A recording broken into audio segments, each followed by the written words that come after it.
Now, over 700 young Nigerians are to be given employment under the federal government's National Power Sector Apprenticeship Scheme. At the flag-off of the scheme in Abuja today, the Secretary to the Government of the Federation explained that the initiative is seen as part of the solution to acute youth unemployment in the country. Our State House correspondent Pt.2 reports. Secretary to the Government of the Federation steps in to represent President Goodluck Jonathan to flag off the National Power Sector Apprenticeship Scheme. He has come to address over 7,400 Nigerian youths who will fill the gap in the human capital needed in the power sector following the privatization program. The National Power Sector Apprenticeship Scheme is an important aspect of our drive to provide meaningful employment opportunities for the Nigerian youth. Indeed, it will provide an enabling environment for the development of skills required to underpin the reforms and growth of the power sector. Today's ceremony, therefore, marks a major step forward in the realization of our vision for improved employment of the Nigerian youth. The training areas will include electrical feeders, cable jointers, climbers, and substation operators. And the trainees are drawn from school certificate, OND, HND, NCE, and degree holders from all states of the Federation. The Minister of Power decries the inadequate human capital and human capacity in the power sector, which has become more acute following the reforms. He wonders why, for over 23 years, Nigeria has not trained anyone, same way it has allowed equipment to rotten. Presently, there is a huge deficit, especially in the technical workforce. At the moment, among them, technicians, artisans, and craftsmen who account for less than 20% of the entire workforce. Goodwill messages came from the National Assembly, development partners, the Federal Capital Territory, and the state governors, all of them urging the youth to grab the lifetime opportunity.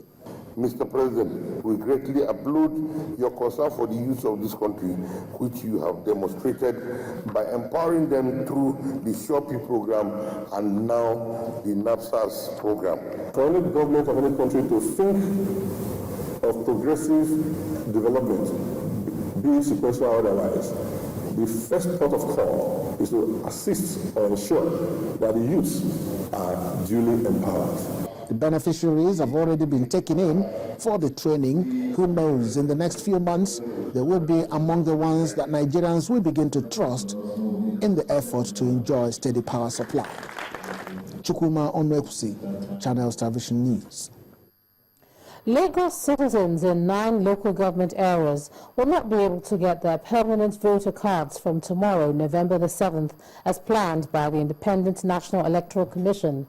The Commission, at a briefing with politicians and journalists in Lagos, said PVCs for only 11 local government areas in Lagos are ready, and it's in those LGAs that the continuous voter registration will take place.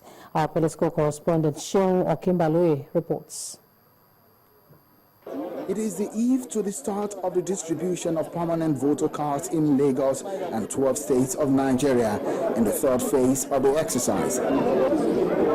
And so the Independent Electoral Commission in Lagos invites chairmen and secretaries of political parties and journalists to this meeting.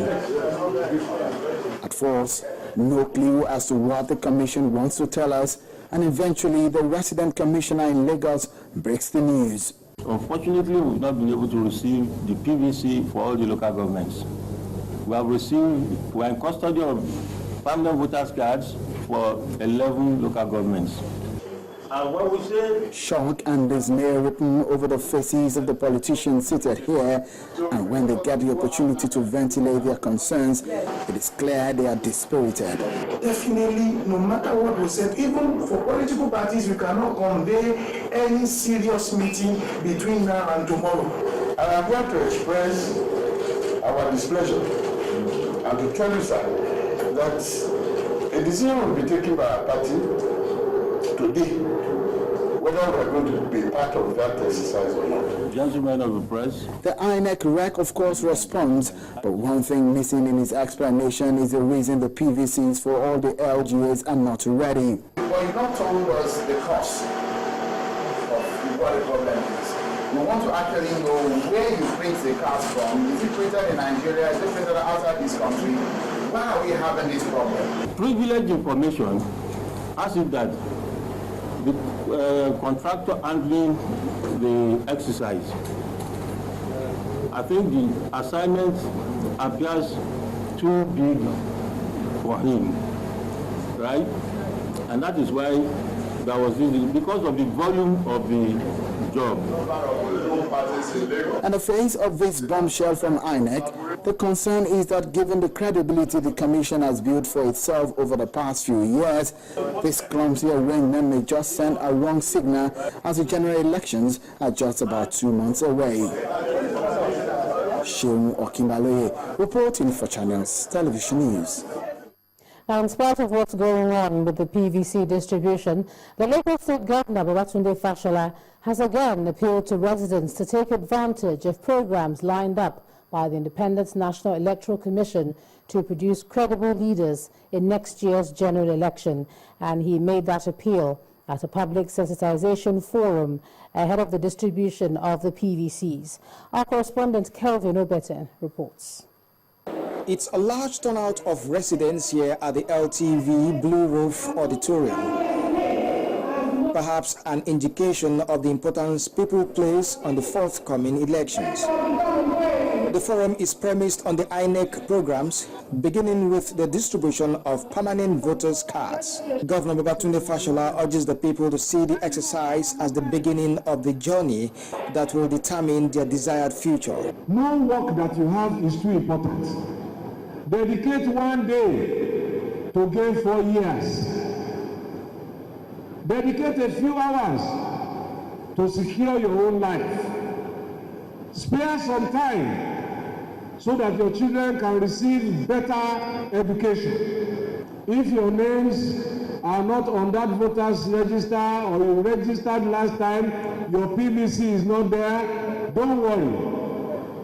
When the CBR starts on the 12th, go and register again. The governor also appeals to the INEC to be fair in the conduct of the exercise. They should treat us fairly, the way they have treated other states, and if I must say so, even better than the way they have treated other states. Because the whole of Nigeria is here. That class is not yet around. Then comes time for questions. And one of them is whether the PVC will only be distributed in 11 local government areas as rumored. Here is the reaction. If INEC says they are not ready, should we go ahead? Okay. Those in favor that if INEC is not ready, we should not go ahead, please raise your hand. Those, okay, we see your hand. Those who say if INEC is not ready, we should still go ahead, raise your hand. Only a few people. So our position is that we are going to do everything together. These people are expected to further take the message to members of their communities and constituencies on the importance of obtaining a permanent voter's card. Kelvin Obeten, Channels Television News. Well, we've seen what's happening with the voters' cards. Now, let's take a look at the aspirants. The immediate past minister for the Niger Delta, Chief Godste Olgobe, today declared his intention to run for the governorship seat at the 2015 general elections. The event, which attracted a massive crowd, held at the Arcade Center in Asaba, Delta State. Chief Olgobe promised the people better roads and improved living conditions. I saw a Delta State that is loved by God. I saw in Delta State a state that is full of quality human capital. I will provide shelter for our people. I will provide shelter for our workers. I will provide shelter for the aged. I will provide shelter for the less privileged. Deltans, I planned for Nigeria. And if I could plan for Nigeria, Delta State is an integral part of Nigeria. Deltans, I can do better. I can bring the services to your doorstep. I can bring the expectations. I can develop hope. I can bring hope to the people of this state. We can develop this state. We can develop this state. Deltans, it is possible, and we are going to do it together. When the Music 10 returns, the All-Share Index records the highest drop in 5 years on Thursday. It showed 4.07% to close at 34,494.93. And all those figures will be on Business News. Do join us again.